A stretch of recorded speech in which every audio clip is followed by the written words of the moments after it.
जय माँ पीताम्बरा, जय श्री महाकाल।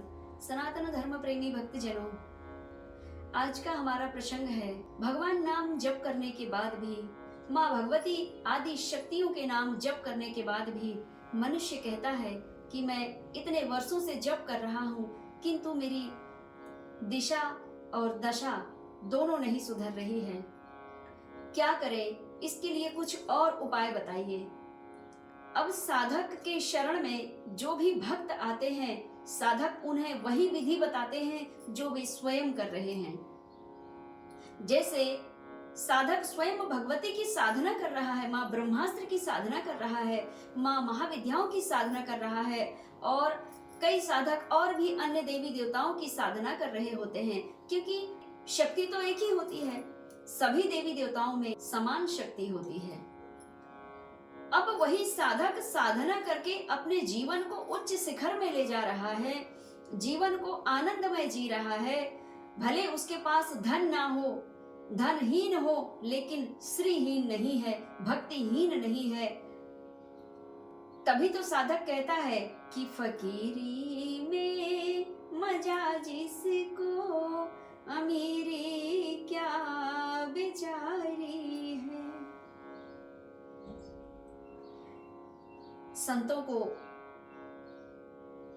यही आचरण अच्छा लगता है, भगवत भक्ति। लेकिन कुछ मनुष्य साधकों की शरण में जाते हैं, साधिकाओं की शरण में जाते हैं, और फिर वहां से वही दिव्य ज्ञान प्राप्त करते हैं, दीक्षा भी ग्रहण कर लेते हैं। इसके बाद कहते हैं कि हे गुरुदेव, मैंने दीक्षा भी ले लिया, मंत्र जप भी कर रहा हूँ, लेकिन मेरे जीवन में वह सुख और शांति स्थापित नहीं हो रही है। मन एकाग्र नहीं हो रहा है, एकाग्र चित्त होकर के मन जप में भी नहीं लगता है। ऐसे भक्तों से कहना चाहूंगी, भक्तजनों, भगवान नाम जप आपको गुरु मंत्र के स्वरूप में प्राप्त हुआ है, लेकिन आपका जो मन है ना, मन के अंदर में 10 इंद्रियां हैं, और इन 10 इंद्रियों के भीतर में अनेक झरोखे हैं, और इन अनेक झरोखों को बंद करके और अपने मन को एकाग्र चित्त लगा करके, चाहे आप त्राटक क्रिया से करो या भगवती के समक्ष बैठ करके करो, दीप से त्राटक करो या माँ के चरणों का त्राटक करें, आप जिस विधि से भी आपको अच्छा लगे, मन को एकाग्र चित्त करने का प्रयास करना चाहिए। और अगर फिर भी आपके मन में आप जप कर रहे हैं और आपको सफलता नहीं मिल पा रही है, इसका भी कारण है कि आप जप तो कर रहे हैं, तप भी रहे हैं, साधन भी जुटा चुके हैं, सामग्री भी जुटा चुके हैं, लेकिन आपके आचरण में सुधार नहीं आया है।